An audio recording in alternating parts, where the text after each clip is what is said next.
나 진심으로 미국 안 돌아가. 뉴욕은 지옥이야. 나 한국으로 이민 올 거니까 절대 말리지 마.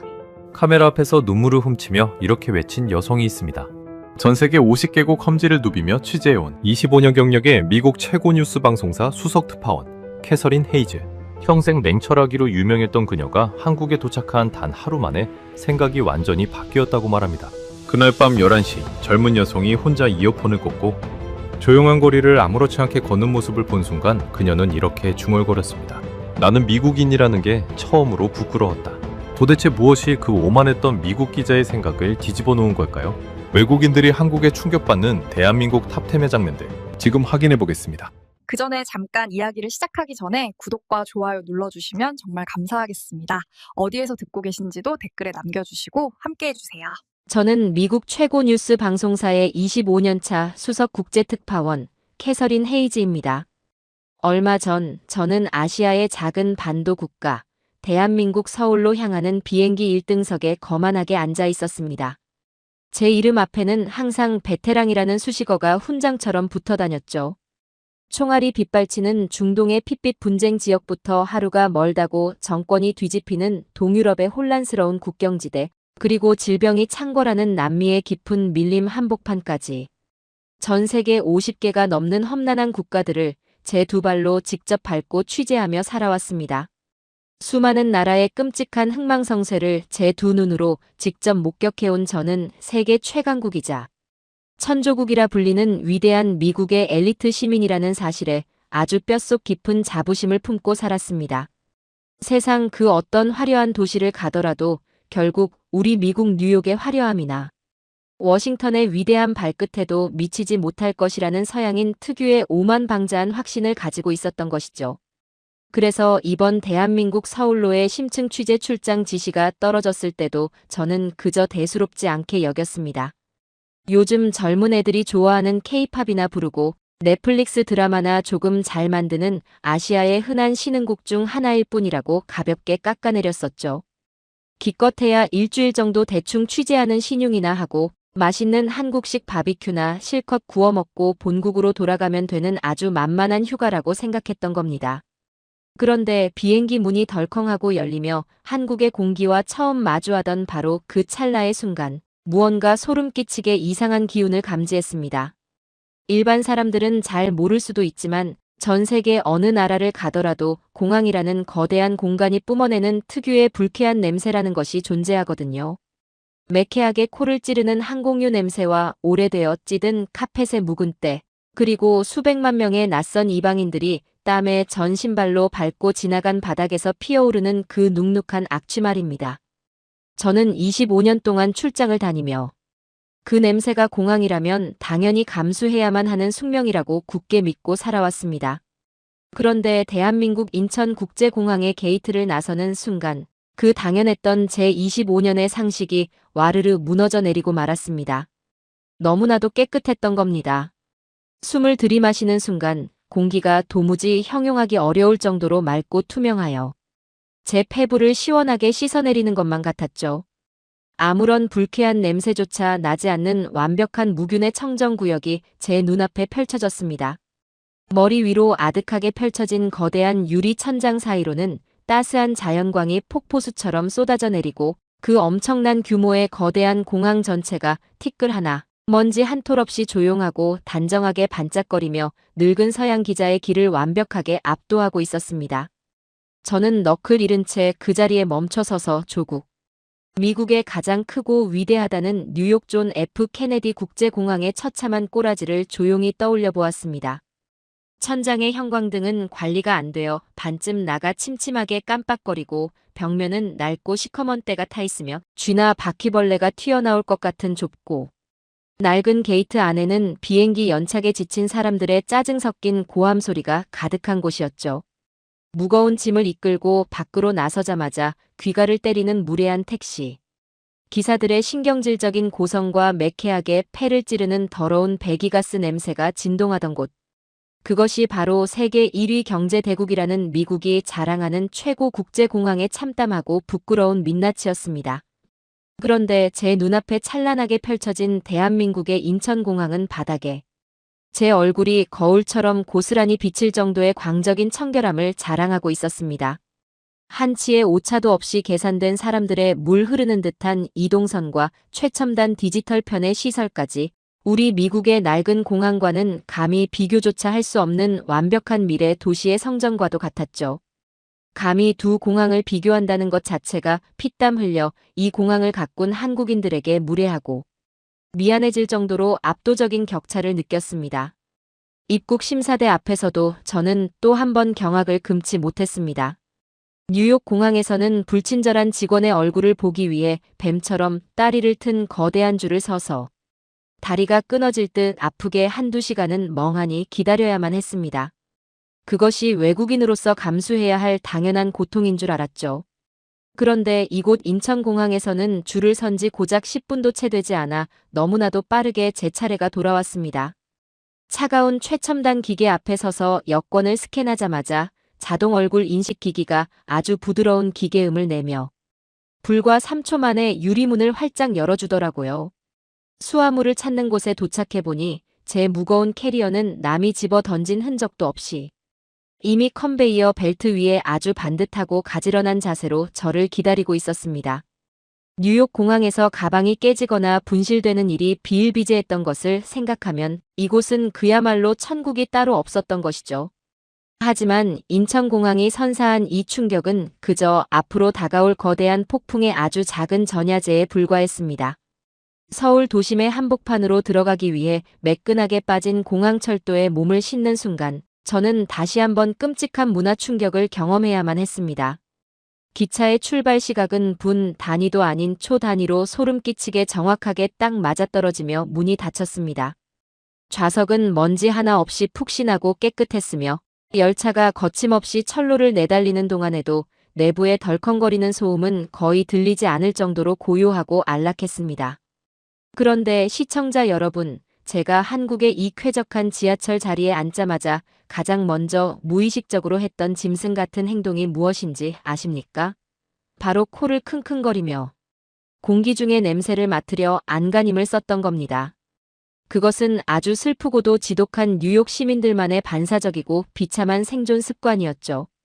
평생을 타고 다닌 뉴욕의 지하철은 그 누구라도 본능적으로 코를 막고 숨을 깊게 참아야만 했으니까요. 수십 년 동안 지하에 켜켜이 쌓인 노숙자들의 소변 냄새와 꽉 막힌 여름날에 찌든 땀 냄새, 그리고 선로를 버젓이 뛰어다니는 팔뚝만 한 쥐들의 시체 썩는 냄새가 끔찍하게 숙성된 구역질. 나는 지옥의 악취가 진동하기 때문입니다. 그런데 세상에 대한민국 서울의 공항철도 안에서는 아무리 숨을 깊게 들이마셔도 단 한 줌의 불쾌한 냄새조차 맡을 수가 없었습니다. 찌릿내는커녕 오히려 쾌적하게 정화된 공기와 누군가 비싼 향수를 뿌린 듯한 은은하고 기분 좋은 향기마저 감돌고 있었죠. 당황한 제가 주변을 이리저리 두리번거렸을 때 옆에 앉은 한국인 승객들은 이 완벽한 무균 상태의 공간이 너무나도 당연하다는 듯이 평온하게 눈을 감고 휴식을 취하거나 스마트폰을 들여다보고 있었습니다. 이 완벽한 쾌적함과 흔들림 없는 고요함이 한국 사람들에게는 감탄할 거리조차 되지 못하는 평범한 일상의 권리였던 것입니다. 열차의 창문은 또 어찌나 거울처럼 닫혀 있던지 밖의 풍경이 고화질, 텔레비전 화면처럼 선명하게 쏟아져 들어왔습니다. 온갖 갱단들의 더러운 그래피티 낙서와 시커먼 먼지로 덮여 밖이 보이지 않는 뉴욕 지하철과 달리 저는 창밖으로 강물처럼 흘러가는 아름다운 한강의 야경을 마치 오페라 하우스의 VIP 관객처럼 우아하고 낭만적으로 감상했습니다. 퇴근길 지하철에서 내 조국의 야경을 멍하니 구경한다는 것, 그토록 당연히 누려야 할 사소한 권리를 저는 태어나서 50평생 처음 겪어보고 있었던 겁니다. 황당함과 수치심이 뒤섞인 헛웃음이 픽하고 흘러나오고 말았죠. 서울 도심 한복판에 도착하여 거대한 역사 밖으로 걸어 나왔을 때입니다. 자정을 향해 가는 늦은 밤이었지만 거대한 8차선 도로는 물청소를 끝낸 듯 껌딱지 하나 없이 정돈되어 있었습니다. 화려한 최첨단 마천루 빌딩들과 정겨운 골목길들이 자연스럽게 섞여 있으면서도 그 어떤 무질서함도 전혀 느껴지지 않았습니다. 골목을 지날 때마다 불을 환하게 밝힌 24시간 편의점들이 곳곳에 등대처럼 서 있었죠. 강도를 막기 위해 두꺼운 방탄 유리를 치고 철창 사이로 물건을 건네주는 살벌한 뉴욕의 감옥 같은 편의점과는 차원이 달랐습니다. 그리고 밤 11시 무렵 제가 머물 호텔 근처의 조용한 골목길을 나 홀로 캐리어를 끌며 걷고 있을 때였습니다. 제 눈앞에 도저히 믿을 수 없는 뼛속까지 미국인인 저로서는 기절할 만큼 충격적이고 소름 끼치는 광경이 펼쳐졌습니다. 제 앞을 걷고 있던 아주 가녀린 체구의 20대 젊은 한국 여성이 양쪽 귀에 세상의 모든 소리와 단절되는 하얀 이어폰을 꽉 막히게 꽂고 혼자서 캄캄한 밤거리를 유유자적하게 걷고 있는 것이었습니다. 심지어 그녀는 누가 뒤에서 쫓아오는지 확인하려 고개를 돌리기는커녕 고개를 푹 숙인 채 밝게 빛나는 최신 스마트폰 화면만을 뚫어지게 들여다보며 완벽한 무방비 상태로 걷고 있었습니다. 그녀의 어깨에는 강도가 칼로 쓱 그으면 당장 끊어질 것 같이 얇은 끈이 달린 작은 가방 하나가 가볍게 매달려 있었죠. 저는 너무 놀라 심장이 철렁 내려앉으며 식은땀을 뻘뻘 흘렸습니다. 그 자리에 얼어붙은 채 공포와 경악에 질린 눈으로 그녀를 숨죽여 바라보았습니다. 당장이라도 골목 어두운 곳에서 누군가 튀어나와 그녀의 가방을 낚아채거나 끔찍한 해코지를 할 것만 같아 당장 달려가 말리고 싶었죠. 하지만 주변을 지나가는 덩치 큰 한국 남성들이나 사람들은 그 무방비 상태의 여성에게 단 한 번의 위협적인 눈길이나 흑심을 품은 시선조차 주지 않았고 누구 하나 신경 쓰는 사람 없이 묵묵히 자신들의 길을 걸어갈 뿐이었습니다. 여러분, 이것이 미국의 뉴욕 뒷골목이었다면 사람의 목숨이 두세 개라도 절대 시도조차 하지 못할 완벽한 자살 행위였습니다. 저도 그리고 지금 고향에 있는 제 사랑하는 20살짜리 금쪽 같은 딸아이도 밤 11시에 혼자 이어폰으로 귀를 꽉 막고 비싼 핸드폰 불빛을 화사하게 얼굴에 비추며 어두운 거리를 걷는 미친 짓은 평생 상상도 할 수 없었습니다. 우리는 어릴 적부터 부모님에게 생존을 위한 철칙을 군대처럼 교육받으며 자라나거든요. 밤 10시가 넘으면 절대 혼자 어두운 길을 걷지 마라. 등 뒤에서 누가 총을 겨눌지 모르니 절대 이어폰으로 주변 소리를 차단하지 마라. 가방은 무조건 등 뒤가 아니라 가슴 앞으로 끌어안아라. 그것이 세계 제1의 선진국이자 민주주의의 심장이라는 미국에서 선량한 시민들이 하루하루 목숨을 부지하며 살아가기 위해 뼈에 문신처럼 새겨야 하는 끔찍하고 잔혹한 일상의 상식입니다. 그런데 제 눈앞에 걸어가는 이 조그만 한국의 젊은 여성은 그 모든 서양의 피비린내. 나는 생존 상식들을 코웃음치며 완벽하게 어기고 있었습니다. 그러면서도 발걸음에는 그 어떤 긴장감이나 공포도 없이 마치 자기 집 따뜻한 안방을 거닐 듯 너무나도 평온하고 자유롭게 늦은 밤의 공기를 만끽하고 있었죠. 저는 낯선 이국의 길바닥에 우두커니 서서 덜덜 떨리는 손으로 가방에서 낡은 수첩을 꺼냈습니다. 그리고 뜨거운 눈물과 함께 꾹꾹 눌러 첫 줄을 적어 내려갔습니다. 나의 위대하고 사랑하는 조국 미국에서 내 목숨보다 귀한 우리 딸은 평생을 가도 절대 저렇게 평화롭게 걷지 못할 것이다. 이 나라는 대체 전 국민에게 무슨 마법을 부렸기에 이런 소름 끼치는 절대적인 평화가 가능한 것인가? 볼펜 잉크가 제 눈물에 번져나가는 수첩을 멍하니 바라보며 저는 한동안 고개를 푹 떨구고 말았습니다.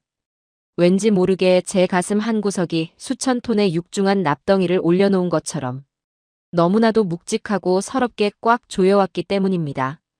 타국을 향한 뼈저린 부러움과 내가 사는 자랑스럽던 나라에 대한 절망적인 박탈감이 사정없이 제 심장을 후벼 파고 있었습니다.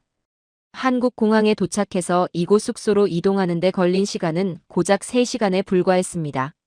하지만 이 대한민국이라는 나라는 제가 오만하게 깎아내렸던 시시한 아시아의 나라와는 그 뼈대와 시스템부터 완전히 차원이 다른 무섭도록 완벽한 미지의 신세계였던 것이죠. 전 세계 최강 대국을 자부하던 늙은 서양 기자의 처참한 붕괴는 그렇게 서울의 가장 고요하고 안전한 첫날 밤부터 무자비하게 시작되고 있었습니다. 호텔 로비에 들어서는 순간에도 저의 충격은 가시지 않았습니다. 친절하게 저를 맞이하는 호텔 직원의 완벽한 미소와 유창한 영어. 응대는 또 한 번 저를 한없이 작아지게 만들었습니다.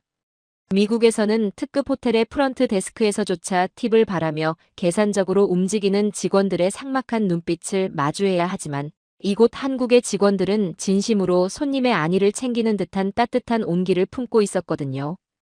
방에 올라와 무거운 캐리어를 바닥에 내려놓고 창밖으로 펼쳐진 불야성의 서울 야경을 멍하니 내려다보았습니다. 밤 12시가 넘은 시간임에도 도시는 찬란하게 빛나고 있었고 도로 위를 달리는 수많은 자동차의 불빛은 마치 끊임없이 박동하는 거대한 생명체의 혈관처럼 에너지를 뿜어내고 있었습니다. 미국 뉴욕의 밤이 총소리와 사이렌 소리로 얼룩진 공포의 시간이라면 서울의 밤은 그저 낮의 활기가 형태만 바꾼 채 안전하게 이어지는 또 다른 축제의 시간처럼 느껴졌습니다. 저는 아직 씻지도 않은 겉옷차림 그대로 푹신한 침대 위에 털썩 주저앉았습니다. 머릿속이 새하얗게 탈색되는 기분이었죠. 세계 최고의 지성이자 오피니언 리더라는 착각 속에 빠져 살아온 제 자신이 이토록 우물 안개구리처럼 느껴진 적은 단 한 번도 없었습니다. 이 완벽한 인프라와 짐승 같은 치안의 기적은 단순히 돈이 많다고 해서 단숨에 이룰 수 있는 것이 아닐 겁니다. 중동의 돈 많은 산유국들도 흉내낼 수 없는 이 정교한 시스템의 근저에는 타인을 향한 기본적인 신뢰와 사회적 규칙을 묵묵히 지켜내는 한국인들의 경이로운 시민의식이 켜켜이 쌓여 있는 것이 틀림없었습니다. 다음 날 아침 눈을 뜨면 또 이 무섭도록 완벽한 나라에서 도대체 어떤 끔찍한 기적 같은 일상들을 목격하며 제 남은 자존심마저 갈기갈기 찢기게 될까요? 솔직히 고백하건대 저는 낯선 호텔 침대에 이불을 꽉 끌어안고 덜덜 떨며 아주 깊은 두려움에 빠져들고 말았습니다.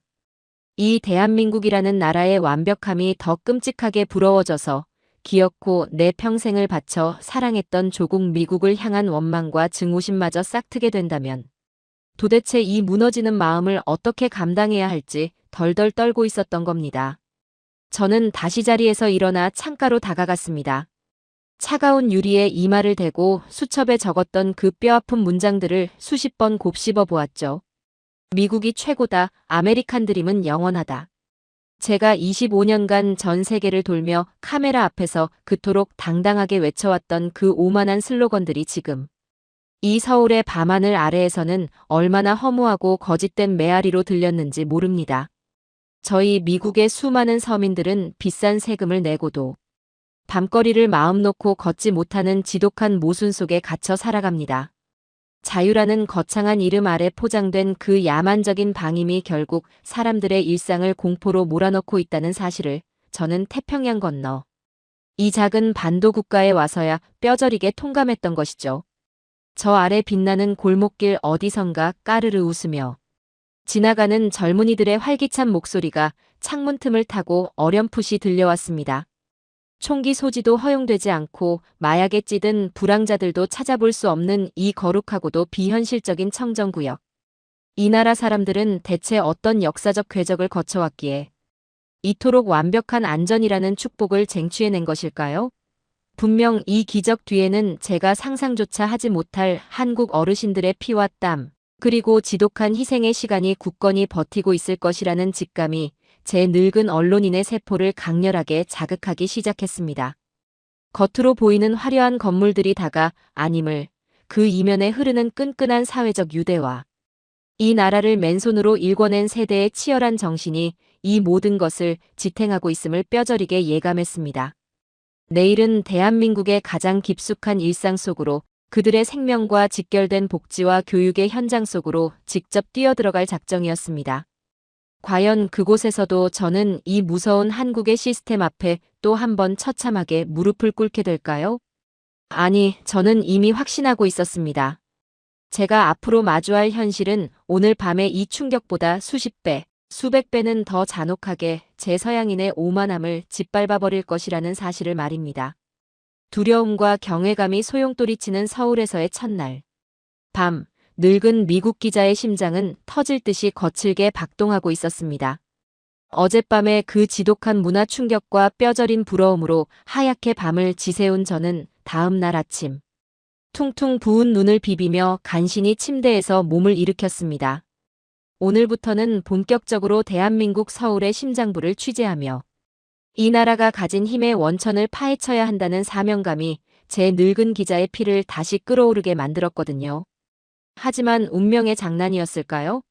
아니면 이 위대한 나라가 저라는 오만한 미국인에게 더 크고 완벽한 충격을 선사하기 위해 준비한 극적인 무대였을까요? 호텔을 나서 상쾌한 서울 거리를 걷던 중 저는 그만 살짝 튀어나온 보도블록 턱을 미처 보지 못하고 발이 걸려 무참하게 앞으로 고꾸라지고 말았습니다. 처음에는 그저 살짝 삐끗한 가벼운 찰과상인 줄로만 알았었죠.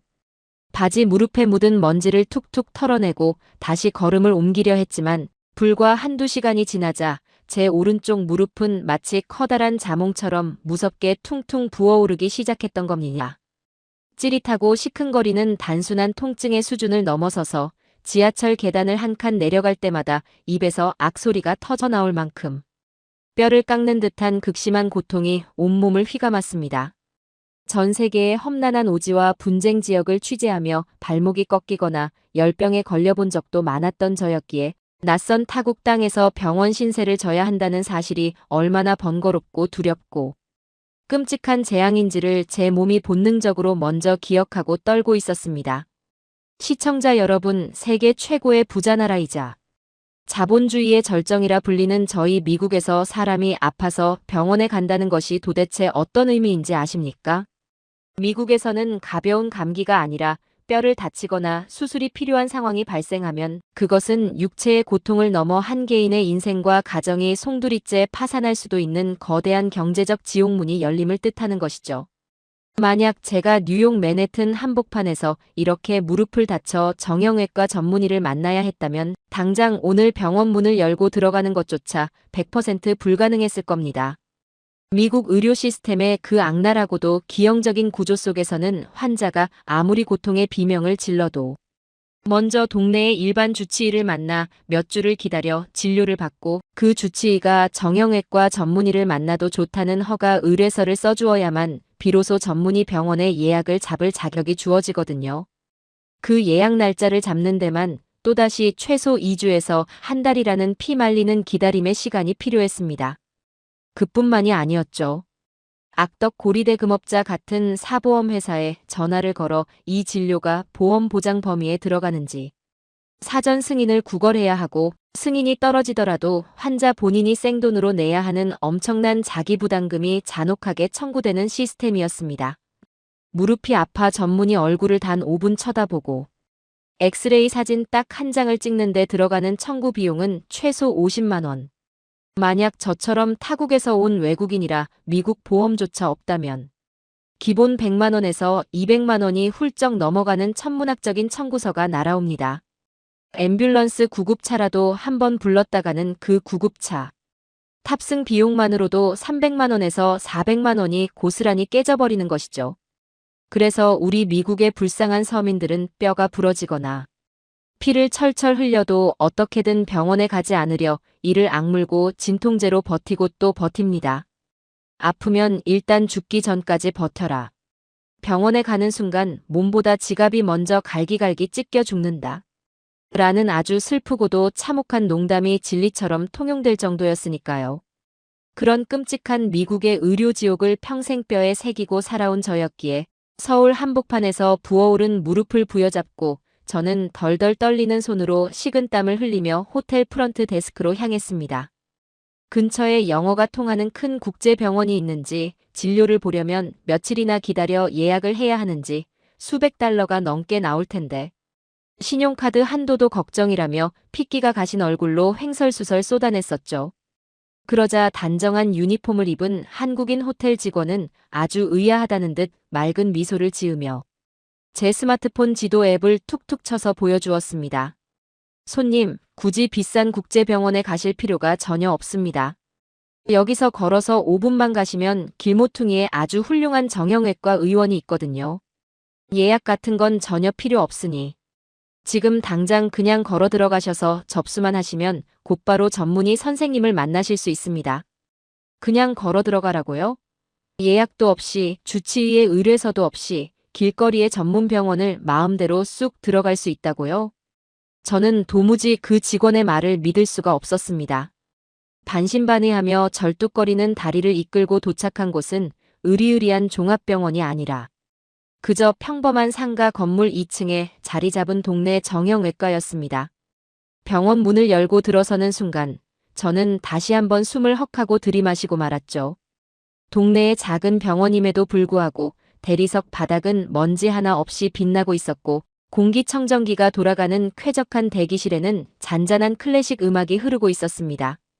접수대 간호사에게 다가가 떨리는 목소리로 외국인도 진료가 가능하냐고 묻자 그녀는 너무나도 당연하다는 듯 친절하게 여권만 보여달라고 요구했습니다.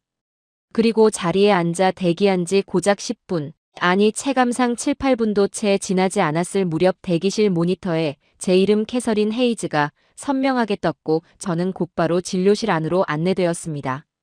진료실 안에는 아주 신뢰감 가는 인상의 한국인 의사 선생님이 앉아 계셨습니다. 그는 유창하고 완벽한 영어로 제 무릎이 어떻게 다쳤는지 꼼꼼하게 문진을 하더니 직접 두 손으로 제 부어오른 무릎의 관절과 인대를 세심하게 만져보고 눌러보며 통증의 근원을 찾아내기 시작했었죠.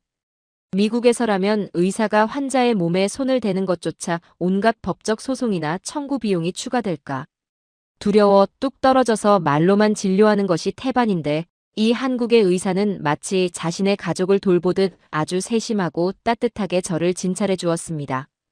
엑스레이를 한번 찍어보고 뼈와 인대의 상태를 정확히 확인해 봅시다. 의사 선생님의 그 말 한마디가 떨어지기가 무섭게 저는 진료실 문을 열고 나와 세 걸음 거리에 있는 복도 건너편 최첨단 영상 검사실로 곧바로 안내되었던 겁니다. 방사선사의 신속하고 부드러운 통제 아래 엑스레이 촬영이 끝나는데 걸린 시간은 불과 2, 3분. 옷을 갈아입고 다시 의사 선생님의 진료실로 돌아오자 제 무릎에 뼈와 관절이 찍힌 고화질 디지털 엑스레이 사진이 벌써 모니터에 아주 선명하게 띄워져 있었습니다. 다행히 뼈에는 미세한 골절이나 이상이 전혀 없었습니다. 넘어질 때의 충격으로 인대가 살짝 놀라부기가 생긴 것이니 처방해주는 진통소염제를 며칠 먹고 무리한 걷기만 피하면 금방 씻은 듯이 나을 거라는 명쾌하고 자상한 설명에 저는 그제야 팽팽하게 당겨졌던 긴장의 끈을 풀고 안도의 깊은 한숨을 내쉬었죠. 병원 문을 열고 들어와 접수를 하고 전문의의 세심한 진찰을 받고 최첨단 엑스레이를 찍고 다시 완벽한 처방과 설명까지 듣는데 걸린 이 모든 마법 같은 과정이 무려 단 30분 만에 일사천리로 끝이 난 것입니다.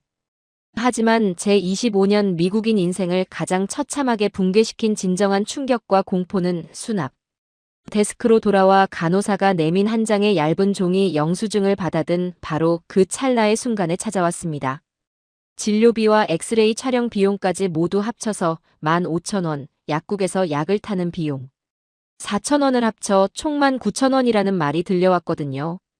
순간 저는 제 귀를 의심하며 간호사가 내민 계산서의 숫자를 뚫어지게 노려보았습니다. 19,000원이면 달러로 환산했을 때 고작 14달러. 우리 돈으로 스타벅스 커피 두어 잔값도 채 되지 않는 그야말로 말도 안 되는 껌값이 적혀 있었던 겁니다. 저는 너무 놀라 지갑을 열던 손을 멈추고 간호사에게 다급하게 따져 물었습니다. 뭔가 단단히 착오가 있는 것 같다고. 저는 한국의 국가 건강보험에 가입되어 있지 않은 완벽한 외국인 이방인이라고 말이죠. 혹시 이것이 오늘 내야 하는 최소한의 성금이고 나중에 제 본국으로 수십만 원짜리 진짜 청구서가 따로 날아오는 것은 아니냐고 물었습니다. 그러자 간호사는 제 촌스럽고 당황한 반응이 오히려 재미있다는 듯 풋하고 맑은 웃음을 터뜨리며 아주 단호하게 대답했습니다. 방금 말한 금액이 외국인 비보험자로서 내야 하는 100% 전액원가이며 한국에서는 외국인이라도 동네 의원에서 이 정도 비용이면 최고 수준의 진료와 엑스레이를 모두 받을 수 있다고 말입니다. 저는 멍하니 신용카드를 건네며 제 머릿속이 새하얗게 탈색되어 가는 것을 느꼈습니다. 제가 오늘 아침 인천공항에서 서울 도심의 호텔까지 아주 편안하게 타고 온 리무진. 택시비가 이것보다 훨씬 더 비쌌습니다. 세계 최강국이라는 미국에서는 병원 문턱을 밟기도 전에 수백만 원의 청구서 공포에 시달리며 아파도 진통제를 삼키며 짐승처럼 버텨야 하는데 이 작고 경이로운 대한민국이라는 나라에서는 외국인 이방인조차 택시비도 안 되는 헐값에 세계 최고 수준의 전문의 진료와 최첨단 의료 서비스를 황제처럼 대접받으며 누릴 수 있었던 것이죠. 약국문을 나서며 4,000원짜리 약봉투를 두 손에 꼭 쥔 채 저는 복잡한 서울의 거리 한가운데서 마치 길을 잃은 미아처럼 우두커니 멈춰 서고 말았습니다. 오만했던 제 가슴속 깊은 곳에서부터 무언가 뜨겁고도 서러운 감정이 화산처럼 울컥하고 치밀어 오르기 시작했죠. 그것은 단순히 값싸고 좋은 의료 서비스를 경험했다는 얄팍한 기쁨이 절대 아니었습니다. 내가 평생을 바쳐 사랑하고 자랑스러워했던 위대한 조국 미국이라는 시스템 전체가 이 한국이라는 나라의 완벽한 복지와 생명, 존중의 철학 앞에서는 얼마나 형편없고 야만적이며 인간의 목숨을 돈으로 환산하는 끔찍한 쓰레기 같은 자본주의의 괴물이었는지를 뼈저리게 깨닫게 된 절망적인 박탈감이었습니다. 이 나라 대한민국 사람들에게 아프다는 것은 개인의 삶을 파멸시키는 경제적 재앙이 아니었습니다. 그저 일상에서 잠깐 스쳐 지나가는 작은 불편함일 뿐, 언제든 집 앞을 걸어나가 단돈 10,000원짜리 지폐 한두 장이면 최고 수준의 의사를 만나 몸을 고치고 다시 내일의 삶을 살아갈 수 있는 완벽한 국가적 보호 안에 살고 있었던 겁니다. 돈이 없어서 병원에 가지 못하고 뼈가 썩어 들어가는 수많은 미국의 빈민들과 아프면 병원에 가는 것이 너무나도 당연한 권리인 이 한국 사람들의 완벽한 평화. 저는 길거리 벤치에 털썩 주저앉아 제 조국 미국의 현실이 너무나도 부끄럽고 수치스러워 두 손에 얼굴을 파묻은 채 한참 동안이나 뜨거운 눈물을 왈칵 쏟아내고 말았습니다. 하지만 시청자 여러분, 한국이 저라는 거만한 미국 기자에게 안겨준 영혼의 충격파는 고작 병원비 19,000원에서 끝날 정도로 시시한 것이 결코 아니었습니다. 저는 부은 무릎에 냉찜질을 해가며 진통제를 삼킨 뒤 출장의 두 번째 핵심 취재 일정이었던 대한민국의 교육 시스템을 심층적으로 파헤치기 위해 서울 시내의 한 평범한 공립초등학교로 무거운 발걸음을 옮겼습니다. 전 세계의 수많은 교육학자들이 입을 모아 경외감을 표하는 한국인들의 그 미친 듯한 두뇌와 압도적인 학업 성취도, 이 좁은 땅덩어리에서 어떻게 세계 최고의 인재들이 쏟아져 나오는지 그 비밀의 근원을 찾고 싶었기 때문이었죠. 백발이 성성한 인자한 인상의 교장 선생님의 특별한 배려와 안내를 받아 저는 점심시간을 알리는 경쾌한 종소리와 함께 아이들이 병아리 떼처럼 몰려가는 넓고 깨끗한 급식실 문을 열고 조심스럽게 안으로 들어섰습니다. 그리고 그 급식실 배식대 앞에 늘어선 풍경을 바라본 순간 저는 제 두 눈을 꽉 감았다 뜨며 이것이 꿈인지 현실인지 도무지 믿을 수 없는 거대한 충격에 빠지고 말았습니다. 반짝반짝 은빛으로 빛나는 깨끗한 식판 위로 하얀 김이 모락모락 피어오르는 윤기. 자르르한 쌀밥이 듬뿍 담기고 있었고 그 옆으로는 고소한 냄새가 코를 찌르는 따뜻하고 깊은 맛의 소고기 미역국이 찰랑찰랑 채워지고 있었죠. 그것이 끝이 아니었습니다. 한국인들의 영혼이자 유산균의 보고인 붉은 배추김치, 달콤 짭짤한 불고기, 신선한 시금치 무침, 바삭하게 구워진 생선구이, 그리고 달콤한 과일 디저트까지 무려 5~6가지가 넘는 각양각색의 다채롭고 영양 만점인 반찬들이 아이들의 작은 식판 위를 빈틈없이 가득 채우고 있었던 겁니다. 저는 너무나도 화려하고 풍성한 진수성찬 같은 식판의 모습에 놀라 옆에 계신 교장 선생님께 황급히 물었었죠. 오늘이 혹시 이 학교의 개교 기념일이거나 특별한 축제 행사가 있는 날이냐고 말입니다. 그러자 교장 선생님은 사람 좋은 허허 웃음을 터뜨리시며 대답하셨습니다. 오늘은 그저 평범한 화요일일 뿐이며 한국의 초등학교에서는 영양사가 아이들의 성장과 두뇌 발달을 위해 매일 다른 메뉴로 이렇게 따뜻하고 풍성한 급식을 제공한다고 말입니다. 그 평범하다는 묵직한 한마디에 저는 마치 망치로 명치를 3개 얻어맞은 듯 숨이 턱 막히며 머릿속에 제 어린 시절 조국 미국에서의 끔찍하고 형편없었던 점심시간의 기억들이 주마등처럼 스쳐 지나갔습니다. 저는 세계 1위 경제 대국 미국에서 초등학교를 다녔습니다. 하지만 제가 점심시간마다 학교 식당에서 받아들었던 식판 위의 음식들은 꽁꽁 얼어있던 것을 대충 오븐에 데워 기름기가 뚝뚝 흐르는 싸구려 냉동 피자 한 조각, 소금에 절여진 눅눅한 감자튀김 몇 개, 그리고 정체를 알 수 없는 화학 첨가물이 가득한 분홍색 소시지가 끼워진 핫도그가 전부였었죠. 채소라고는 피자 위에 묻은 토마토 페이스트나 붉은 케첩이 전부였던 그 쓰레기 같은 정크푸드로 배를 채우는 것이 미국 공교육 급식의 참담한 현실이었습니다. 그런데 이 좁은 반도 국가 대한민국의 아이들은 국가가 책임지고 고용한 전문 영양사들이 이른 새벽부터 정성껏 손질한 신선한 채소와 따뜻한 국물, 그리고 발효 음식인 김치를 매일 점심마다 너무나도 당연한 권리처럼 풍성하게 누리고 있었습니다. 눈물을 훔치며 저는 떨리는 목소리로 교장 선생님께 마지막 질문을 던졌습니다. 가난한 집 아이들은 이 밥을 먹지 못해 상처를 받지는 않느냐고 말이죠. 그러자 교장 선생님은 아주 단호하고도 자랑스러운 목소리로 제 귓가에 쐐기를 박으셨습니다. 대한민국 서울의 모든 초중고등학교 급식은 100% 전면 무상급식입니다. 부자든 가난한 자든 부모의 지갑, 사정과 상관없이 대한민국의 모든 아이들은 국가가 세금으로 따뜻한 밥을 먹입니다. 저는 다리에 힘이 풀려 벽에 등을 기댄 채 주르륵 미끄러져 내렸습니다. 미국에서는 부모가 가난하여 급식비 계좌에 잔액이 부족하면 점심시간에 전교생이 보는 앞에서 식판을 빼앗아 쓰레기통에 처박고 차가운 식빵, 쪼가리를 던져주는 끔찍한 일들이 버젓이 일어납니다. 하지만 대한민국은 달랐습니다. 그들은 자라나는 아이들의 밥상 앞에서만큼은 그 어떤 자본주의의 차가운 논리나 차별도 완벽하게 용납하지 않는 세상에서 가장 따뜻하고 위대한 어른들의 철옹성 같은 보호막을 치고 있었던 것이죠. 복도 한 구석에서 쪼그려 앉아 소리 없는 눈물을 뚝뚝 흘렸습니다. 제가 흘린 눈물은 단지 음식이 맛있어 보여서가 아니었습니다. 이 나라의 완벽한 복지 시스템 뒤에는 과거 6.25 전쟁의 끔찍한 폐허와 잿더미 속에서 굶어 죽어가는 자식들을 보며 피눈물을 흘려야 했던 이 나라. 어르신들의 뼈저린 한과 희생이 서려 있었음을 직감했기 때문입니다. 내 자식, 내 후대만큼은 다시는 밥 굶는 서러움을 겪게 하지 않겠다며 굽은 등과 굳은 살 박인 손으로 피땀 흘려 이 거대한 나라의 기초를 다져온 위대한 시니어 세대들의 독종 같은 헌신.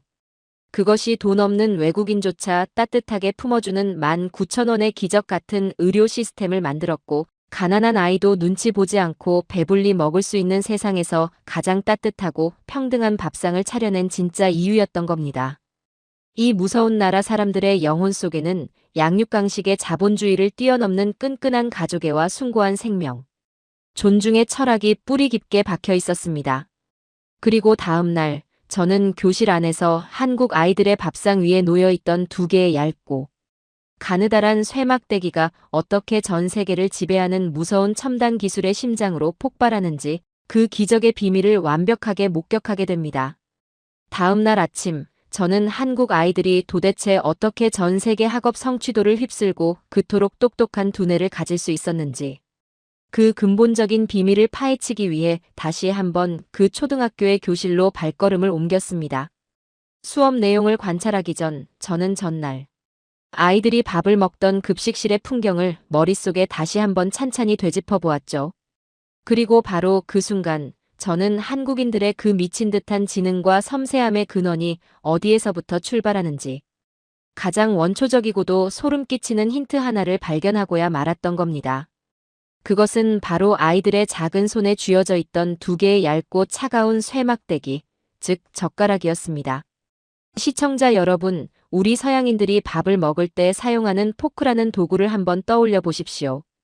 포크는 그저 손에 꽉 쥐고 음식물을 향해 폭력적으로 푹 찌르기만 하면 끝나는 아주 단순하고 1차원적인 도구입니다. 손가락의 정밀한 근육이나 고도의 뇌신경을 사용할 필요조차 없는 그야말로 야만적이고 원초적인 섭식의 도구였던 것이죠. 그런데 이 한국의 아이들은 고작 7, 8살밖에 되지 않은 그 조그만 손으로 둥글고 미끄러운 쇠젓가락 2개를 마치 자신의 손가락 신경을 연장한 것처럼 너무나도 능숙하고 자유자재로 부리고 있었습니다. 제 2눈을 가장 경악하게 만든 것은 아이들의 식판 위에 놓인 콩자반이라는 반찬이었죠. 그 작고 미끄럽고 새까만 콩알 하나를 얇은 쇠젓가락 끝으로 정확하게 집어 올려 단 한 번도 바닥에 흘리지 않고 입속으로 쏙쏙 골라 넣는 그 경이로운 모습.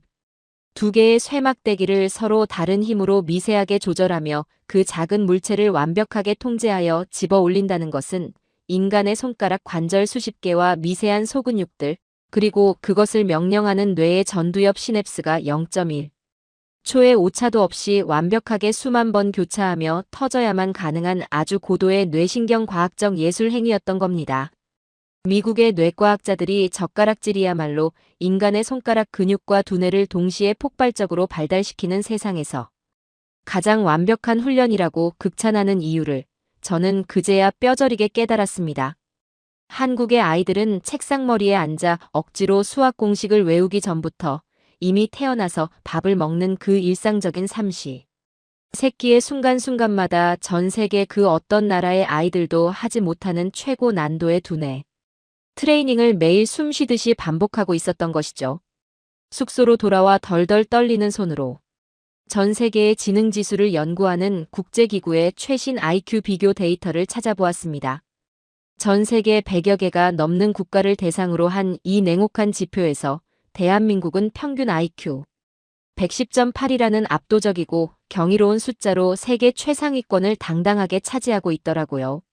세계 평균이 고작 99점에 불과한 것을 생각하면 이것은 인간의 종이 다르다고 느껴질 만큼의 끔찍한 격차였습니다. 그렇다면 제가 그토록 자랑스러워하던 세계 최강국 미국의 IQ는 도대체 몇이었을까요? 96점. 무려 세계 77위였습니다. 세계 평균조차 한참 밑도는 참담하고 수치스러운 성적표. 그것이 바로 우리 미국의 멍청한 진짜 민낯이었던 것이죠. 이것은 한국 사람들이 유전적으로 타고나서 똑똑한 것이 결코 아니었습니다. 사회 전체의 시스템과 수천 년의 역사가 사람의 두뇌를 가장 극한으로 발달시키고 정밀하게 만드는 방향으로 완벽하게 설계되어 있다는 그 짐승 같은 사실이 저를 압도했습니다. 밥상에서부터 손가락을 쓰는 아주 미세한 방식, 그리고 끈질긴 인내심. 그들이 보여준 교실 안의 풍경은 저의 부러움을 완벽한 절망으로 바꾸어 놓기에 충분했죠.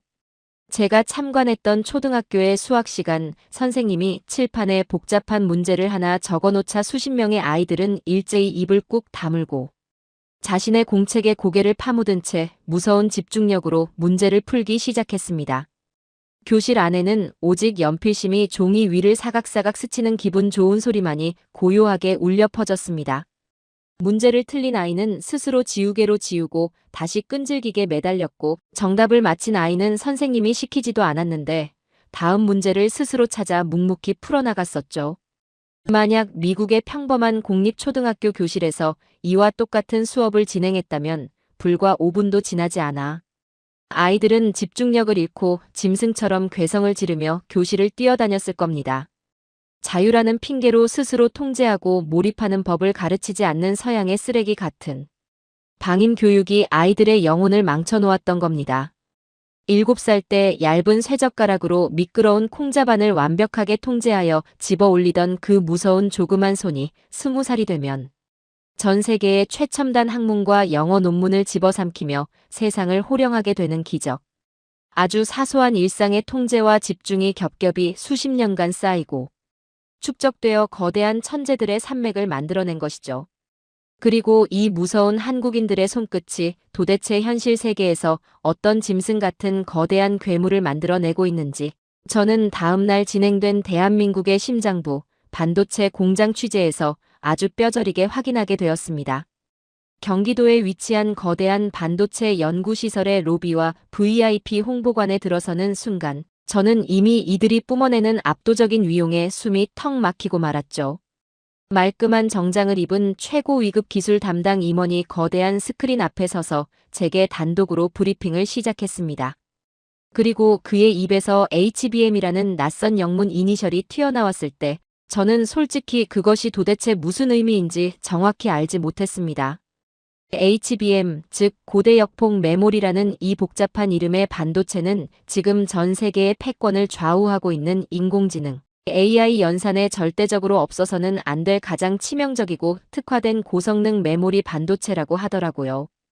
인간의 뇌를 뛰어넘는다는 챗GPT가 수억 개의 질문에 빛의 속도로 대답을 내놓을 때 거리를 달리는 자율주행 자동차가 도로의 상황을 완벽하게 인식하고 판단할 때 그리고 전 세계를 통제하는 구글과 아마존의 거대한 데이터 센터가 정보를 처리할 때 그 모든 기적 같은 4차 산업혁명의 가장 깊숙한 심장부에 바로 이 한국의 HBM 칩이 반드시 들어가야만 한다는 설명이었습니다.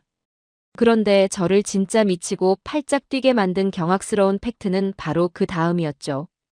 그 담당 임원은 아주 차분하고 흔들림 없는 미소를 지으며 제게 이렇게 말했습니다. 캐서린 기자님, 지금 전 세계의 인공지능을 굴러가게 만드는 이 심장 같은 HBM 칩의 전 세계 총생산량 중 무려 80%가 오직 이곳 대한민국에서 만들어져 전 세계로 수출되고 있습니다. 저는 그 숫자를 듣는 순간 귀를 의심하며 들고 있던 펜을 바닥에 떨어뜨릴 뻔했습니다. 80%라고요? 전 세계 시장의 80%를 이 조그만 나라 하나가 완벽하게 독점하고 있다고요? 저는 다급하게 자료를 다시 확인했습니다. 그것은 소름 끼치는 팩트였죠. 한국의 거대 기업들이 세계 1, 2위를 다투며 미친 점유율을 질주하고 있었습니다. 여러분, 지금 미국, 중국, 유럽의 강대국들이 앞다투어 더 똑똑한 인공지능을 내놓겠다며 천문학적인 달러를 쏟아붓고 피 튀기는 전쟁을 하고 있지 않습니까? 그런데 그 거대한 전쟁을 치르기 위해 반드시 필요한 총알과 포탄을 이 대한민국이라는 나라가 완벽하게 쥐고 흔들고 있었던 겁니다.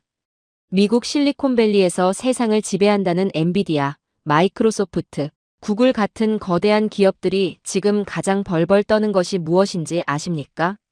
바로 우리 한국의 반도체. 공장 라인에 혹시라도 기계 하나 멈출까봐 밤잠을 설치고 있습니다. 그 잘난 미국 기업들의 미래가 지구 반대편 이 한국 땅에 온전히 내맡겨져 있다는 사실입니다. 홍보관의 한쪽 거대한 벽면에는 세계 지도가 찬란하게 빛나고 있었고 한국의 반도체가 핏줄처럼 공급되는 나라들이 붉은 빛으로 표시되어 있었죠. 미국, 중국, 일본, 유럽 전역.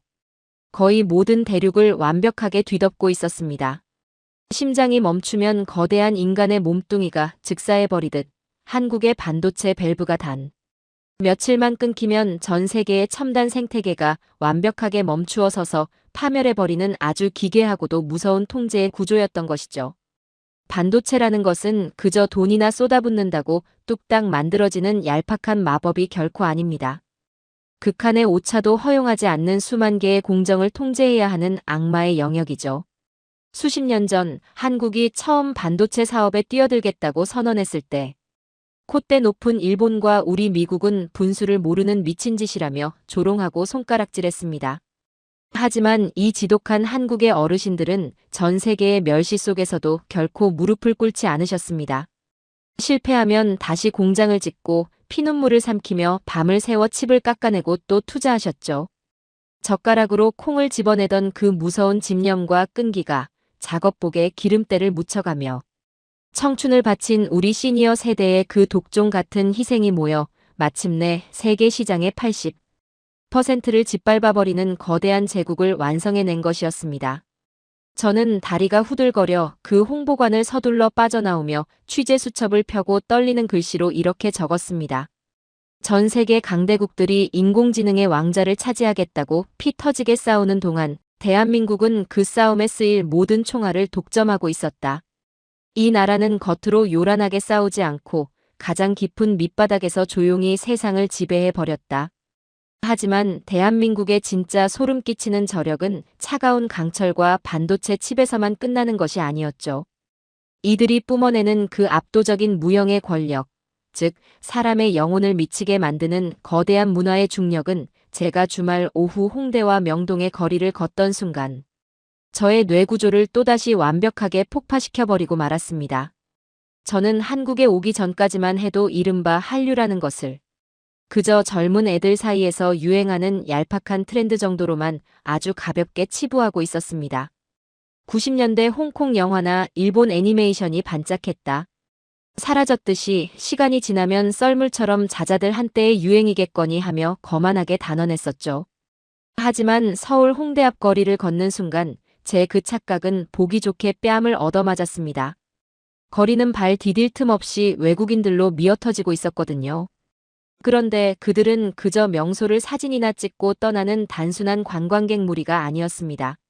한국 아이돌의 굿즈를 가슴에 품고 눈물을 글썽이는 유럽의 청년들, 거리에 걸린 한국어 간판을 소리내어 읽으며 감격해하는 미국 백인 여성들, 허름한 길거리 포장마차에서 매운 떡볶이를 입에 넣고 세상 가장 행복한 표정으로 영상을 찍는 금발의 대학생들까지. 그들에게서 발견한 가장 소름 끼치는 공통점은 바로 그들 모두가 이 낯선 한국 땅에서 서툰 발음으로나마 어떻게든 한국어를 쓰려고 미친 듯이 노력하고 있다는 사실이었습니다. 여러분, 영어는 전 세계 패권의 공용어잖아요. 영어를 배우려 안달인 사람들은 널려 있지만 냉정하게 말해 한국어는 이 좁은 한반도를 벗어나면 쓸 일이 거의 없는 언어입니다. 그런데 지금 이 순간 전 세계 수억 명의 서양 젊은이들이 자발적으로 밤잠을 줄여가며 단어장을 펼쳐들고 이 어려운 한국어를 미친 듯이 공부하고 있었던 것이죠. 이유는 단 하나였습니다. 한국이 만든 드라마를 자막 없이 주인공의 목소리 그대로 느끼고 싶어서 사랑하는 한국 가수가 부르는 노래 가사의 깊은 의미를 완벽하게 이해하고 싶어서였던 겁니다. 인구 5천만 명 남짓한 이 작은 나라 사람들이 만들어낸 콘텐츠가 도대체 지구상 어디까지 뻗어나갔는지를 생각하면 머리가 핑 돌 지경이었습니다. 아카데미 시상식의 트로피를 휩쓴 기생충부터 넷플릭스 역사상 최다 시청 1위를 기록한 오징어 게임, 빌보드 차트를 밥 먹듯이 점령하는 방탄소년단까지. 이 미친 일들이 과거의 영광이 아니라 지금 바로 이 순간 전 세계에서 동시다발적으로 폭발하고 있었던 것이죠. 명동 거리를 가득 메운 화장품 매장 앞에는 백인 흑인 할 것 없이 전 세계 여성들이 한국의 마스크팩을 사기 위해 진을 치고 있었고 미국 최고급 유기농 마트의 메인 진열대에는 붉은 고춧가루로 버무려진 한국의 김치가 당당하게 자리 잡고 있었습니다. 세상 사람들은 이것을 두고 한국의 문화 수출이라고 칭찬하지만 저는 그 가벼운 단어가 이 거대한 현상을 설명하기에는 턱없이 부족하다는 것을 뼈저리게 느꼈습니다. 이것은 수출이 아니라 전 세계인들의 심장에 보이지 않는 밧줄을 걸고 스스로 자신들의 영혼을 한국을 향해 자발적으로 바치도록 끌어당기는 완벽한 블랙홀이자 거대한 중력이었던 것이죠. 저라는 늙은 미국 기자만 보아도 그렇습니다. 한국의 문제점을 파헤치겠다며 오만하게 취재를 왔던 제가 어느새 밤이면 호텔 침대에 엎드려 넷플릭스로 한국 드라마를 보며 펑펑 울고 웃는 완벽한 한국 문화의 노예로 전락해버린 제 자신을 발견하고 소스라치게 놀랐으니까요. 한국의 문화에는 서양의 폭력적이고 자극적인 영화에서는 절대 느낄 수 없는 인간. 영혼의 가장 연약한 밑바닥을 어루만지는 보편적인 위로와 깊고 치명적인 진심이 숨겨져 있었던 겁니다. 수첩을 쥔 손을 부들부들 떨며 기사의 방향을 완전히 뒤엎는 충격적인 결론을 적어 내려갔습니다. 세계의 젊은이들은 더 이상 미국의 낡은 문화를 동경하지 않는다. 그들은 한국의 진심을 탐욕스럽게 빨아들이고 있다. 한국은 거만했던 우리 서양인들의 영혼과 일상을 송두리째 집어삼켜버린 가장 무섭고도 압도적인 새로운 문화 제국으로 완벽하게 군림하고 말았다. 전 세계를 집어삼키는 한국의 반도체와 문화라는 거대한 두 마리 용의 실체를 목격한 뒤 저는 밤이 깊도록 뜬 눈으로 밤을 지새워야만 했습니다. 도대체 이 사람들은 무엇이 다르기에 젓가락 하나로 시작된 감각이 전 세계의 첨단 기술을 지배하고 그들의 밥상머리에서 배운 따뜻한 정이 세계인의 영혼을 홀리는 괴물 같은 제국으로 뻗어나갈 수 있었던 것일까? 이 엄청난 번영의 진짜 기원, 바로 이 나라 어르신들이 피눈물로 써내려간 그 참혹하고도 위대한 역사의 심연 속으로 걸어 들어갈 준비를 하며 제 심장은 또 한 번 걷잡을 수 없이 요동치고 있었습니다. 이 모든 기적들이 절대 어느 날 아침 하늘에서 뚝 떨어진 것이 아님을 가난과 멸시 속에서도 오직 내 자식 잘 살게 해보겠다는 일념 하나로 허리띠를 졸라매셨던 대한민국의 부모님들. 그분들의 굽은 등과 갈라진 손등 위에 세워진 이 찬란한 탑이 이제 전 세계 서양인들의 무릎을 꿇리고 있다는 사실에 저는 제 잘난 미국인의 오만함을 모두 벗어 던지고 뜨거운 눈물로 경의를 표할 수밖에 없었던 것입니다. 다음 날 제가 마주하게 될 나라가 망할 뻔한 위기마다 좀비처럼 다시 일어선 그들의 소름 끼치는 뭉침의 역사는 제 남은 자존심마저 완벽하게 박살낼 폭풍의 전조였던 것이죠. 전 세계를 집어삼키는 한국의 반도체와 문화라는 거대한 두 마리 용의 실체를 목격한 뒤 저는 좁은 숙소 방 안에서 밤이 깊도록 뜬 눈으로 지새워야만 했습니다. 도대체 이 사람들은 무엇이 다르기에 젓가락 하나로 시작된 그 미세한 손끝의 감각이 전 세계의 심장을 쥐락펴락하는 첨단 기술로 폭발하고 그들의 밥상머리에서 배운 따뜻한 정이 세계인들의 영혼을 홀리는 짐승 같은 문화 제국으로 뻗어나갈 수 있었던 것일까요? 그 근본적이고도 거대한 의문을 풀기 위해 저는 다음 날 아침 이 나라의 가장 깊고 아픈 심연이자 그들이 어떻게 이 모든 기적을 가능케 했는지 진짜 뿌리가 숨쉬고 있는 눈물겨운 역사 속으로 걸어 들어갈 채비를 마쳤습니다. 솔직히 고백하건대 서양의 수천 년 된 그리스 로마 고대사나 미국의 독립, 전쟁사 같은 굵직한 세계사에만 익숙해져 있던 저에게 아시아의 작은 반도, 국가 역사를 취재한다는 것은 처음엔 그저 활자 몇 개나 뒤적이는 지루하고 고리타분한 일정이 될 것이라 가볍게 생각했었죠. 하지만 그날 제가 마주한 대한민국의 역사는 결코 낡은 박물관에 먼지 쌓인 지루한 기록 따위가 아니었습니다.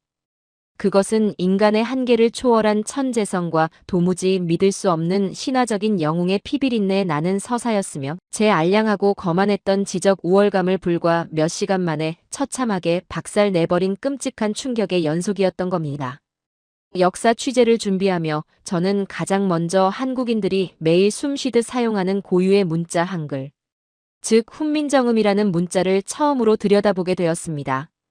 세계 공용어인 영어를 모국어로 쓰는 엘리트 서양 기자로서 저는 세상의 그 어떤 복잡한 언어와 문자라도 내 뛰어난 두뇌라면 몇 달 정도 빡세게 공부하면 대충은 흉내낼 수 있을 것이라는 아주 얄팍하고 오만한 착각에 빠져 있었습니다. 중국의 수만 개가 넘는 한자나 일본의 복잡한 글자를 보며 동양의 문자는 그저 미개하고 비효율적인 그림 문자에 불과하다며 콧방귀를 뀌어왔던 저였으니까요. 그런데 제 그 하늘을 찌르던 오만함이 산산조각이 나며 무너져 내리는 데에는 단 며칠도 필요하지 않았습니다. 정확히 딱 2시간 현직 코디네이터가 제게 건네준 자음 14개와 모음 10개가 적힌 얇은 종이 한 장의 표를 훑어본 지 불과 2시간 만에 저는 뜻은